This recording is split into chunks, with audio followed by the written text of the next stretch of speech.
우리가 이제 믿음의 사람에 대해서 함께 나누고 있습니다. 이제 성경을 통해서 히브리서를 기준으로 해갖고 우리가 이제 믿음의 사람들에 대한 이야기들을 우리가 함께 나누고 있는데, 우리가 지난주에서 노아의 모습, 특히나 이제 노아의 그 홍수 사건에서 하나님이 그 노아를 믿음의 사람이라고 말씀하시는, 또 그렇게 이미 부르고 계시는 그 말씀에 대해서 함께 나누었습니다. 근데 그 과정 속에서 우리가 좀 한 가지 더 살펴보고자 하는 것이 있어서 이제 한 주 더 우리가 노아에 관해서 함께 나누고자 합니다. 말씀을 이제 먼저 시작하기 전에 지난주에 영화 한 편을 봤습니다. 그 영화 한 편을 봤는데, 이전에 이제 극장에서 보고 싶었던 영화 중에 하나였는데 보지는 못했고 이제 OTT로 나와서 이제 그것을 보게 되어졌습니다.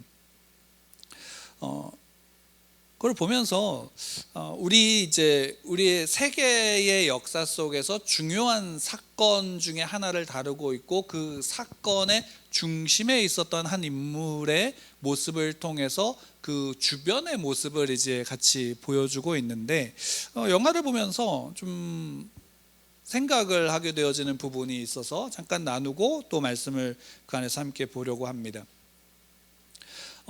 이 영화가 어떤 제목이 뭐냐면 이제 오펜하이머라는 제목입니다.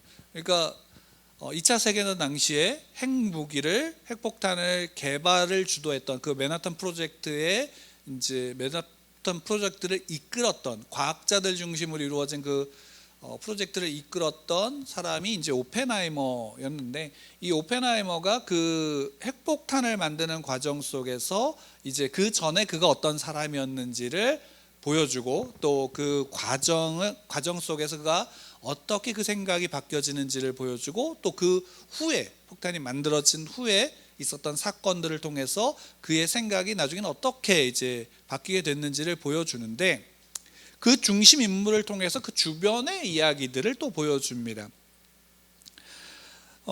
원래 이 맨하탄 프로젝트가 시작된 것은 무엇 때문이었냐면, 원래 이 핵물리학, 특히나 이제 이것을 하려면 양자 물리학에 대한 부분에 대해서 이제 좀 발전을 해야 되고, 그거에 대한 이제 물리학에 대한 공부들을 해야 되는데, 당시 미국은 유럽보다는 이 양자 물리학에 대해서 불모지였습니다. 근데 이 오펜하이머가 그 물리학을 공부하면서 유럽으로 가갖고 이제 그 양자 물리학에 대한 부분들을 배우고, 또 그러면서 이제 미국으로 돌아와서 이제 그것을 주도했던 사람이었는데, 그래서 천재 물리학자라고도 불리기도 했습니다.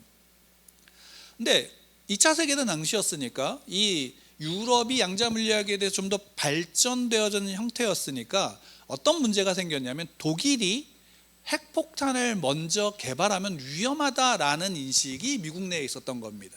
그러다 보니까 미국에서 특히나 우리가 잘 아는 과학자였던 아인슈타인이 그 미국 대통령에게 그러한 문제를 제기했고, 그래서 미국 안에서 그럼 우리가 먼저 만들어야지 라고 하면서 맨하탄 프로젝트가 가동이 되어졌는데, 그러면서 이제 그 오펜하이머가 과학자들을 모으고 그것을 주도했습니다. 근데 그것을 만들죠. 그래서 만드는 과정에서 짧은 기간 동안 당시에는 굉장히 천문학적인 금액이 거기에 투입이 되어집니다. 근데 이 과정에서 재미있는 사실이 이제 나타나게 되는데, 뭐냐면 이거를 핵폭탄을 만들려고 했던 이유가 어디에 있었냐면, 독일이라고 하는 적대국, 당시 전쟁을 하고 있던 적대국이 이걸 먼저 만들면 안 된다라는 것 때문에 만들었는데, 만들다 보니까 어떤 일이 벌어졌냐면 독일이 패하게 된 겁니다. 그러니까 그러면 이거를 계속해서 만들어야 될까요? 만들지 말아야 될까요? 라고 묻는다면, 그래도 계속 만들어야 된다는 사람이 있을 거고, 만들지 말아야 된다는 사람들이 있을 겁니다. 왜? 목적을 잃어버렸으니까. 그런데 재밌는 사실이 그 안에서 벌어지는데, 그건 뭐였냐면, 당시에는 아직 일본은 패배를 선언하지 않았고 진주만이 일어나기 전이었기 때문에 그래도 일본이 지금 결국 전쟁에서는 내부 사정이 안 좋으니까 패하게 될 거다라는 인식이 좀 더 강했던 시기였습니다. 그래서 이게 맨하탄 프로젝트는 이제 중단해야 된다라는 생각들을 가지고 있었는데, 그때 정부에서는, 미국 정부에서 가지고 나온 하나의 계속 해야 된다라는 주장의 목소리는 무엇이 있었냐면, 당시 미국과 소련은 서로 적대국이 아니라 동맹관계였죠. 동맹관계였는데 미국이 어떤 생각을 하냐면, 그럼 소련이 핵무기를 만들면 어떻게 되느냐? 왜? 공산국가니까. 그러면 우리가 위험해진다라는 명분을 당해서 오히려 당시에 동맹관계에 있었던 소련을 적대국으로 상정을 하고 계속해서 핵무기를 만들어 납니다. 그래서 결국에 만들었고, 그 만든 때에 진주만 사건이 일어나니까 그 폭탄을 소련과 회담한 다음에 일본에다 투하하게 되어진 거죠. 그건 뭐 우리가 다 아는 역사적인 사실이니까. 근데 여기에서 우리가 생각해 볼 수 있는 부분이 뭐였냐면 이거였습니다. 핵폭탄을 만든 원래의 의도는 이해가 되죠. 왜? 전쟁 중이었고 당시에 가장 적대국이었던 독일이 그 강력한 무기로 말미암아 전 세계를 정복하는 일을 막아야 됐기 때문에 핵폭탄을 만들었습니다. 근데 그것이 중간에 그 목적을 뒀던 그 독일이 패망하고 난 다음에도 계속적으로 그것을 이어갈 때, 이제 새로운 적국을 만들어내는 모습을 보게 되어집니다. 그게 어디였냐면 소련이었고, 그것을 가지고 당시에 메카시즘이 미국 안에서 여러 가지 문제들로 말미암아 사람들을 공격하고 그런 말미암아 피해를 받는 사람들이 생겨나고 있었던 와중에서 결국에는 그 공산주의를 적으로 몰고 폭탄을 계속 만듭니다. 근데 여기서 뭐 그거를 만들었다, 뭐 안 만들었다, 멈춰야 된다 이런 얘기를 하고 싶은 게 아니라, 그때 그것을 만들려고 주도했던 나라가 어떤 나라였냐라는 거죠. 주도했던 나라는 미국이었고, 미국의 각 개개인 중에는 다른 신앙을 갖고 있는 이들도 있었지만 미국이란 나라의 국가적인 정체성 가치는 어디에 두고 있냐면 기독교적인 가치에 두고 있었습니다. 그럼 뭐 지금도 마찬가지라고 할 수 있죠. 이 기독교 가치 속에서 국가를 운영하고 또 그런 말미암아 세계의 평화를 주도하려고 했던 나라가 미국이었었는데, 그 미국이 가장 강력한 무기인 핵폭탄을 만들고 그것으로 말미암아 적대국에게서 이기려고 하는 힘으로 계속 핵무기를 만들었다라는 것이죠. 그리고 그걸 한번 만든 것으로 끝나는 게 아니라 그 다음에 어떤 일이 벌어지냐면 더 강력한 무기, 왜? 이미 소련도 만들 것이니까 더 강력한 무기를 만들어야 된다라는 생각을 가진 겁니다. 제가 왜 이 말씀을 드리냐면 이게 세상의 질서이기 때문입니다. 하나님을 믿지 않는, 하나님이 없는 세상의 질서가, 그 질서에서 가장 강력한 무기가 무엇이냐면 힘입니다. 그리고 그것으로 말미암아 무엇을 이야기할까요? 내가 이렇게 강력한 힘이 있으니까 나중에 그 강력한 힘으로 어떤 일을 벌이냐면 나보다 약한 나라에 대해서는 그것으로 자기들의 밑으로서 그들을 들이게 되어지는 역할, 그러니까 계급을 만들어 버리는 거죠. 국가 간에서도. 그래서 굉장한 이익을 챙겼습니다. 근데 이게 국가 간에 있었던 이 일이 여러분 가만히 생각해 보면 우리의 현실, 개인의 현실 속에서는 어떨까요? 개인의 현실 속에서는 어떨 것 같습니까? 개인의 현실 속에서는. 제가 노아에 대한 이야기를 한 주 더 우리가 함께 보던 이유 중에 하나는 뭐냐면, 여러분 노아가 홍수 사건 이전에, 노아의 그 홍수 사건 이전에 그 시대를 주도했던 이들이 있었습니다. 노아의 홍수 사건 이전에 그 시대를 주도했던 이들, 우리가 함께 좀 살펴볼까요? 노아, 우리가 함께 지난주에도 봤지만 6장을 보게 되어지면 하나님이 이 시대, 그러니까 노아 홍수의 심판을 하셨던 이 원인은 어디에 있냐면 5절 말씀에 있습니다. 6장 5절 말씀입니다. 6장 5절 말씀 함께 좀 같이 읽을까요? 같이 읽겠습니다. 시작. 여호와께서 사람의 죄악이 세상에 가득함과 그의 마음으로 생각하는 모든 계획이 항상 악할 뿐임을 보시고, 이 시대가 악하다라는 거죠. 결론은 겁니다. 생각하는 모든 것이 다 악합니다. 그들이 하는 모든 것들이 그들의 세상, 사람들의 세상 자체가 악해진 겁니다. 이유는 뭐 때문에? 죄 때문인데, 재밌는 거는 그 죄로 말미암아 악한 시대를 살았던 그 시대에, 그 시대를 주도했던 사람들이 누구냐면 그 위에 나옵니다. 4절 말씀에 우리가 잘 아는 네피림들이 나옵니다. 이 네피림들이 어떤 사람이었냐면 하나님의 아들들과 사람의 딸들이 만나서 그 안에서 태어난 자들이 네피림이라고 불렸는데, 이들을 어떻게 불리냐면 용사라 고대의 명성 있는 사람들이다 라고 이야기를 하고 있습니다. 이 다르게 말하면 이겁니다. 이 네피림들이 홍수 심판하기 이전에 노아의 시대 때는 이미 그들의 이 세상을 어떻게 하냐면 주도하고 있었던 사람들이었다라는 거죠. 그 네피림들이 주도했던 세상이 어떠했는가? 5절 말씀에 나오는 겁니다. 그들의 세상, 사람의 죄악이 세상에 가득하고 그들이 마음으로 생각하는 모든 계획이 항상 악할 뿐인 것, 그 시대를 주도했던 사람들이 바로 네피림들이었다라는 것입니다. 그러니까 그들은 힘이 강했다라는 거죠.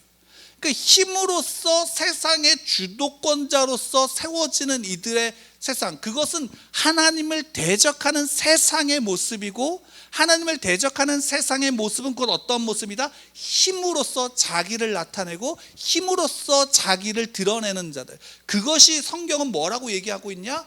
죄다라고 얘기합니다. 그것이 죄로 가득한 세상이고, 그 세상은 반드시 어떻게 되어진다라고 홍수 사건은 말하고 있냐면 심판받게 된다라는 것이죠.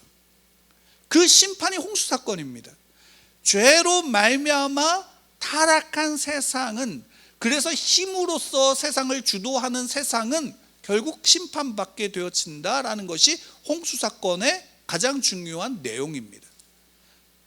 근데 그 시대 때 그 노아는 어땠냐면 그 힘으로 다스리는 시대, 죄가 관영한 시대, 그 시대에 노아는 누구보다도 하나님으로 말미암아 믿음의 삶을 살았던 것입니다.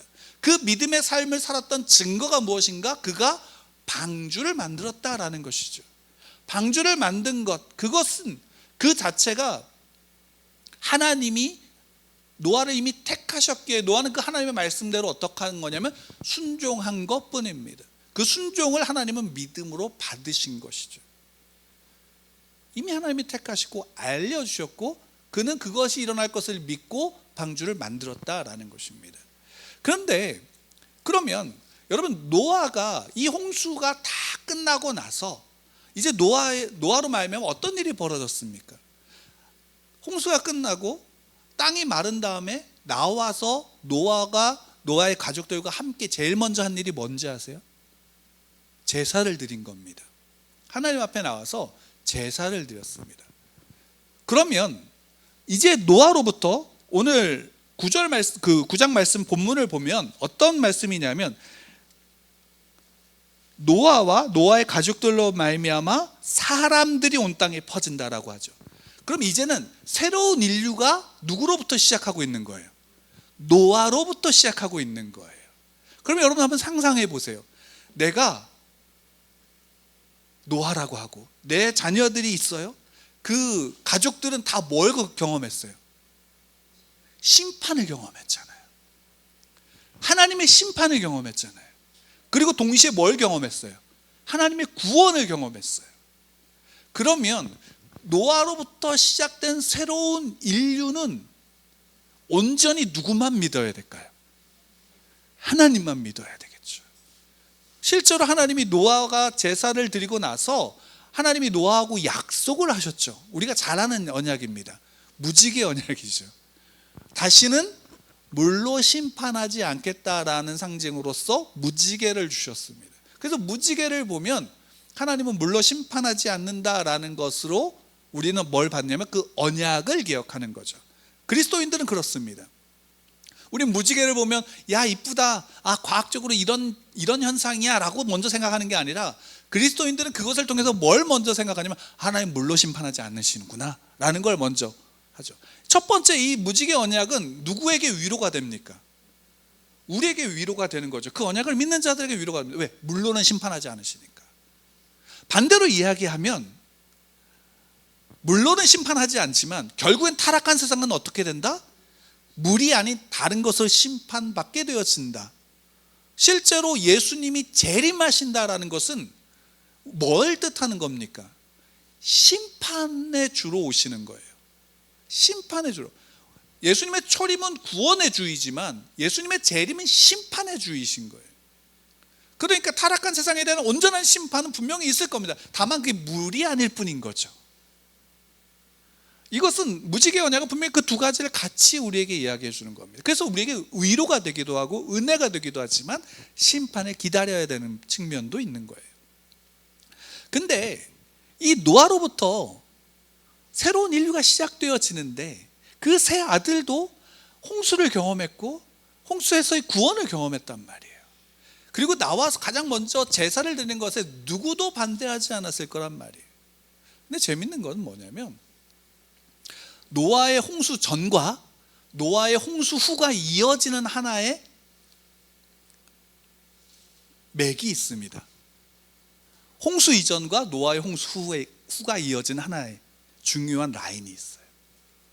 그게 뭔지 아시나요? 홍수가 있고 난 다음에 제사를 드렸어요. 그 제사를 드리고 난 다음에 농사를 지었고 농사를 짓고 나서 그에서 나온 열매의 음료로 말미암아 포도주로 말미암아 노아가 취하게 되어지죠. 그 취하게 되어질 때 한 아들은 그것에 대해서 자기 형제들에게 알려서 조롱거리가 되게 했고 두 아들은 그것을 어떻게 했습니까? 아버지의 실수를 감추어 줬죠. 그러니까 품어준 겁니다.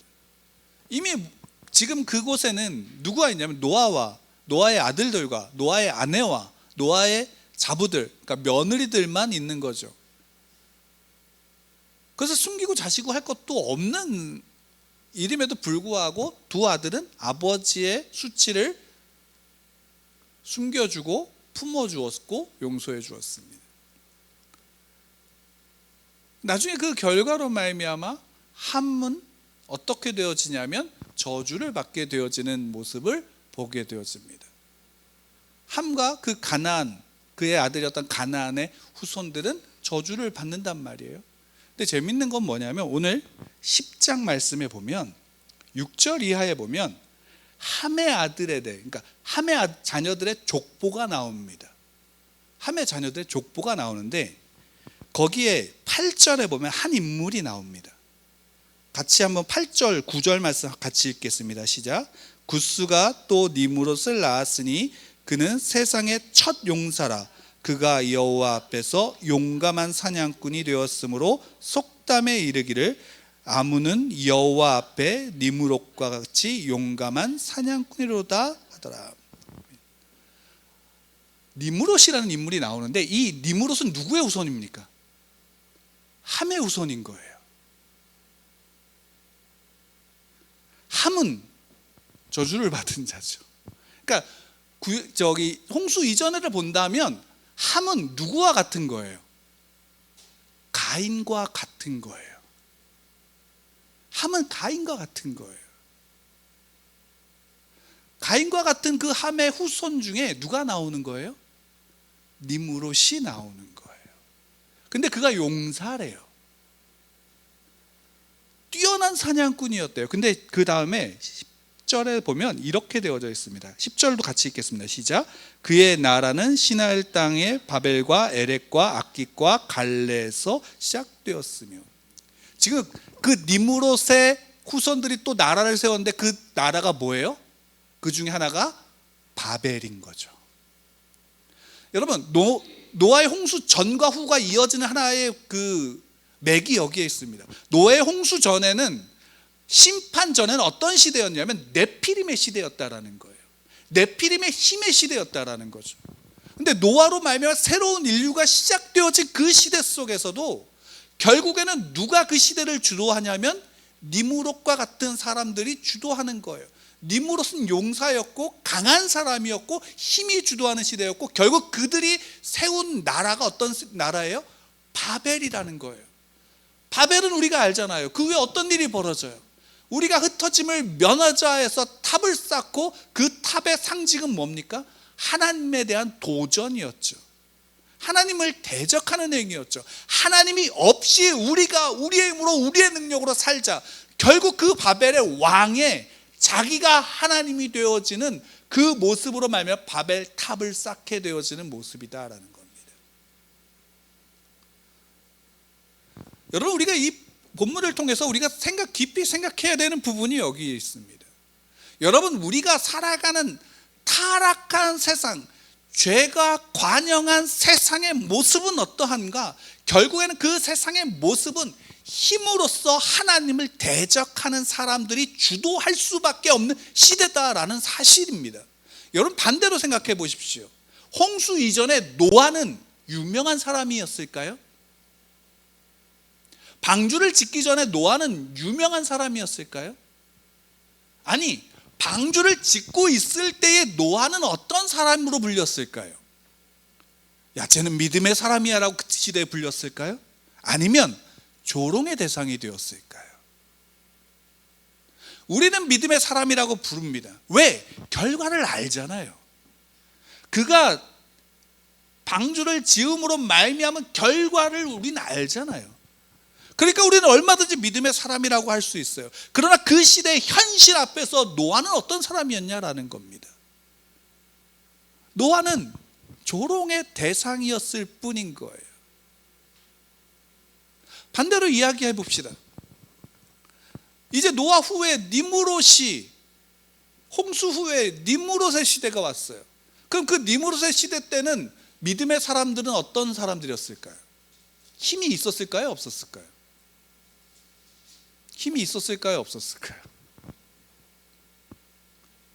적어도 그 시대 때 믿음의 사람들은 힘이 없었다라는 사실입니다.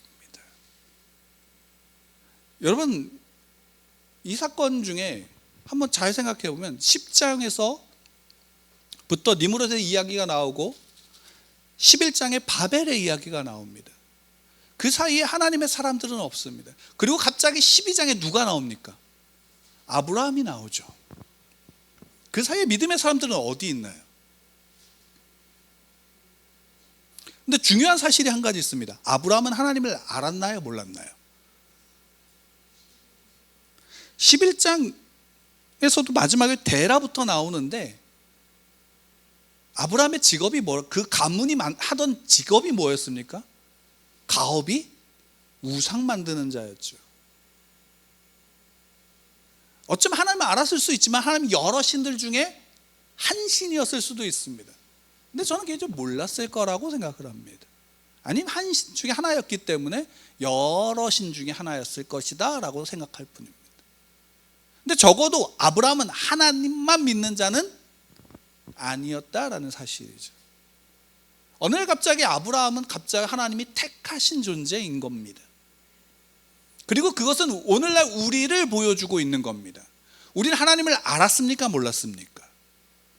우리는 하나님을 몰랐던 자들이고 우리는 오히려 하나님을 대적하는 것을 만들었던 자들, 하나님을 대적한 삶을 살았던 자들이었습니다.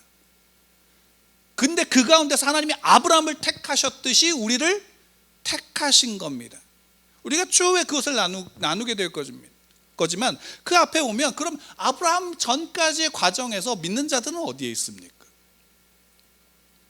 적어도 그 시대를 주도했던 니므롯과 같은 사람들, 그들이 힘을 가졌던 사람들, 바벨을 지으려고 했던 사람들의 소식은 알고 그들의 모습은 봅니다. 그러나 믿는 자들의 모습은 보이지 않습니다. 그러면 여러분, 그때는 믿는 사람들이 없었을까요? 없었을까요? 우리가 아브라함을 통해서 그 한 가지 단서를 볼 수 있는 게 뭐냐면 아브라함을 축복했던 한 사람이 나오죠. 멜기세덱이라고 하는 살렘의 왕입니다. 그리고 그 인물은 어디에도 하면 히브리서에서도 나옵니다. 히브리서에서 나오는데 어떻게 나오는지 아십니까? 예수님의 예표로서 나옵니다. 왜? 갑자기 나온 제사장이었기 때문입니다.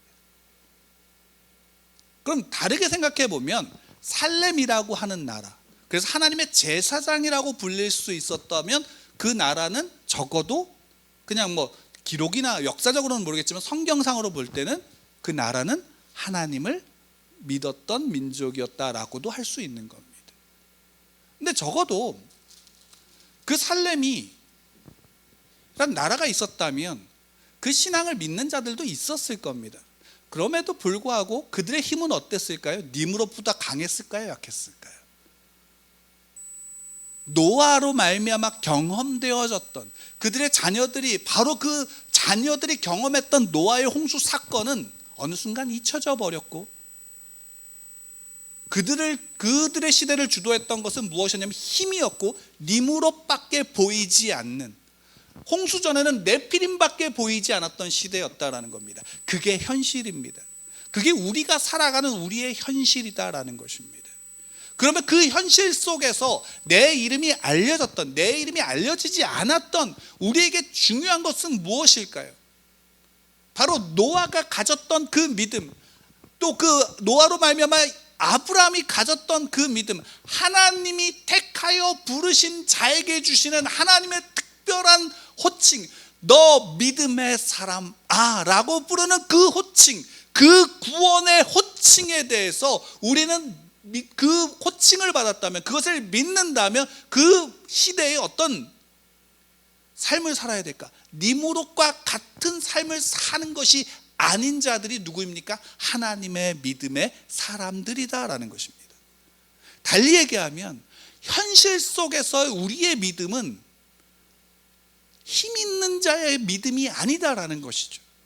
오히려 반대로 오늘날에는, 옛날에는 이 시대 때는 완력이었습니다. 말 그대로 힘이었죠. 오늘날의 힘은 뭡니까? 돈이죠. 오늘날의 힘은 뭡니까? 권력이죠. 또 앞으로의 시대의 힘은 뭡니까? 기술일 겁니다. 다르게 표현하면 지식이 될 수도 있겠죠.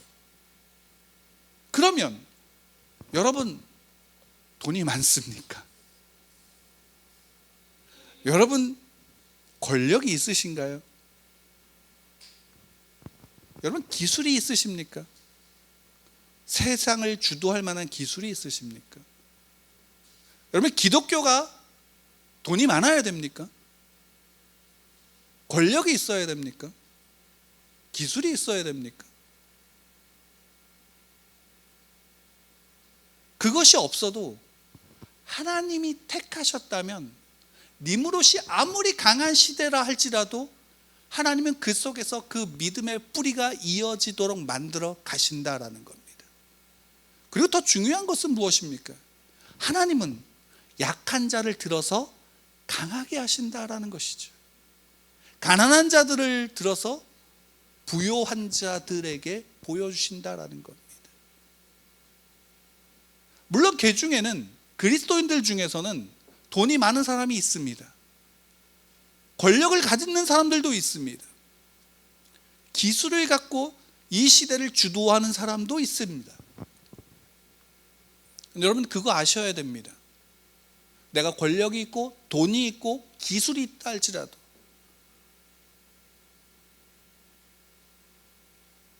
그것이 있다 할지라도 중요한 것은 5달란트와 받은 자와 같지 않다면 그들의 삶은, 그들의 돈은, 그들의 기술은, 그들의 권력은 저주일 뿐인 것입니다. 5달란트 받은 자, 그 달란트 비유의 가장 큰 핵심은 무엇일까요? 그 비유의 핵심은 뭡니까? 내 주인을 어떻게 보고 있는가입니다. 내 주인을 어떻게 믿고 있는가입니다. 5달란트 받은 자와 2달란트 받은 자는 주인을 어떻게 믿었습니까? 선한 주인으로 믿었고 그 주인의 뜻에 따랐습니다. 1달란트 받은 자는 어떠했습니까? 주인을 악한 주인이라고 믿었습니다. 그리고 자기의 게으름을 그것에 합리화시켜 버렸습니다.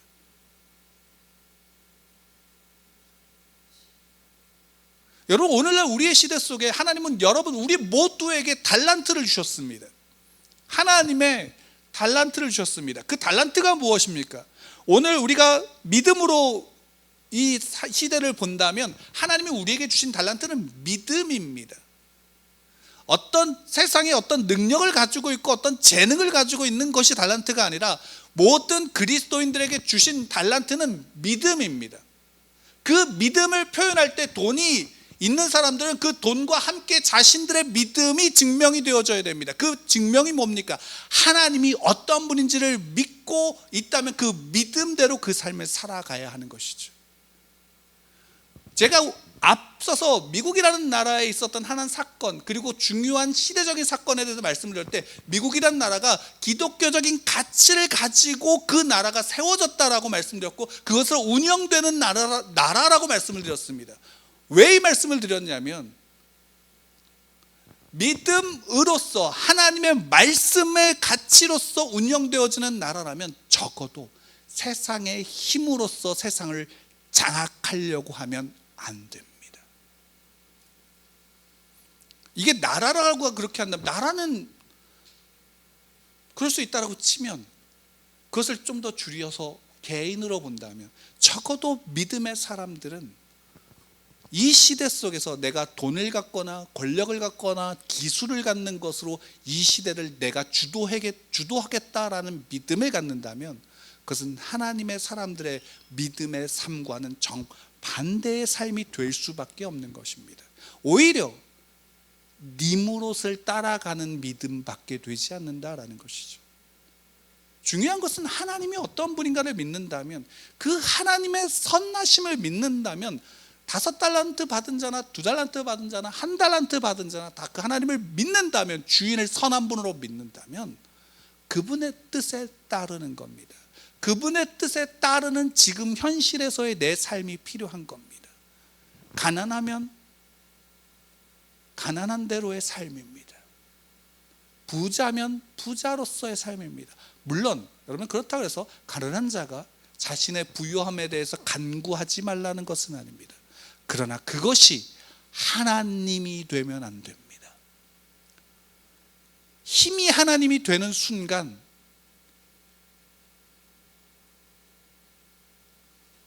예수님께서 오셔서 책망했던 독사의 자식들이다 라고 말했던 바리새인들의 모습으로밖에 남지 않습니다. 왜 율법에 대해서 우리가 그만큼 성경은, 특히나 사도 바울은 로마서에서 율법에 대해서, 잘못된 율법에 대해서 그렇게 비난하면서도 또한 조심해야 된다라고 얘기했을까요?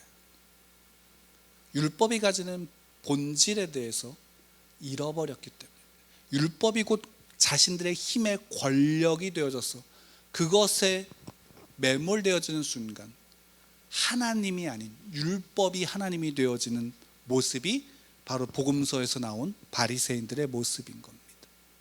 여러분, 우리의 신앙도 마찬가지입니다. 우리의 신앙도 마찬가지입니다.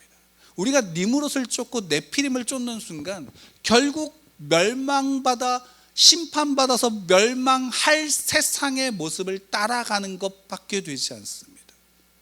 우리는 그들의 현실에 같이 살면서도 좀 모순될 수 있지만 전혀 다른 분리된 세계를 살아가는 것이 그리스도인들입니다. 왜? 우리는 구원받은 자의 삶이고 그들은 받은 멸망한 자들의 삶이기 때문입니다. 그럼에도 불구하고 예수님께서 다시 오시는 그 순간까지 우리가 해야 될 일은 뭡니까? 그들이 믿던 안 믿던 그들에게 전해야 될 단 한 가지가 있기 때문입니다. 복음입니다. 그게 믿음의 삶을 살아가는 자들의 삶의 능력입니다. 멜기세덱이 아브라함을 만나서 했던 축복, 그가 뭔가를 다른 것을 준 것도 아니고 권한을 준 것도 아닙니다. 그가 할 수 있었던 단 한 가지는 뭐냐면 하나님의 축복을 그에게 비는 것뿐이었습니다. 우리 믿음의 사람들이 할 수 있는 가장 큰 능력이 뭘까요? 세상이 가지지 못하는, 세상이 가질 수 없는 능력은 뭘까요? 바로 그들에게 하나님의 축복을 전하는 것입니다. 그게 복음 아닌가요? 복음은 저주를 이야기하는 것이 아닙니다. 복음은 너 믿지 않으면 지옥 가를 이야기하는 것이 아닙니다. 복음은 예수 그리스도의 구원의 복을 전하는 것입니다. 그게 믿음의 사람입니다. 내가 돈이 없어도, 내가 권력이 없어도, 내가 기술이 없어도, 그 세상이 갖는 힘이 없어도, 니무롯이 되지 못해도 내가 있는 그곳에서 하나님의 복을 빌어줄 수 있는 자들이 믿음의 사람인 것입니다. 노아는 죽기까지 그는 하나님만을 믿었을 겁니다. 믿음으로 살았을 것이고 믿음으로 그의 후손들을 축복했을 겁니다. 그 외에 그가 할 수 있는 일은 아무것도 없었기 때문입니다.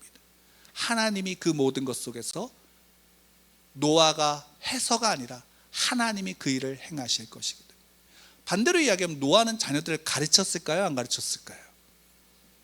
가르쳤을 겁니다. 근데 어느 순간 그들은 그것을 잃어버렸을 겁니다. 아니, 기억하더라도 외면했을 겁니다. 왜? 세상에서 내가 하나님이 될 수 있으니까. 하나님이 없는 곳에서 내가 하나님이 될 수 있으니까. 여러분, 우리의 믿음은 어디에 있습니까? 하나님께 있습니다. 우리는 하나님이 되는 자가 아니라, 되려고 하는 자도 아니고, 하나님의 품 안에서 살아가는 하나님의 백성일 뿐입니다. 우리가 따르고 우리가 잡아야 될 것은 그분의 말씀일 뿐입니다. 하나님의 말씀일 뿐입니다. 세상의 힘이 아닙니다. 우리는 그래서 내가 가난할 때, 가난함으로 고통받고 있다면 내가 그 물질을 주십시오라고 기도할 수 있습니다. 누구에게요? 하나님께요. 아버지께요. 왜요? 아버지가 그것을 내게 해결해 주시느냐 안 주시냐가 아니라 내 아픔을 아뢰일 수 있는 유일한 한 분이 하나님밖에 없기 때문입니다.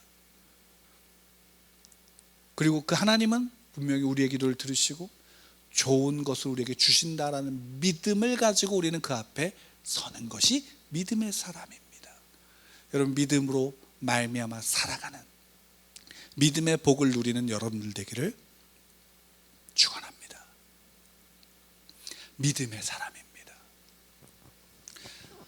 이 현실 속에서의 믿음을 갖는, 그 믿음의 구원의 능력으로 복을 누리는 우리 예수님의 성도님들 되시기를 축원합니다.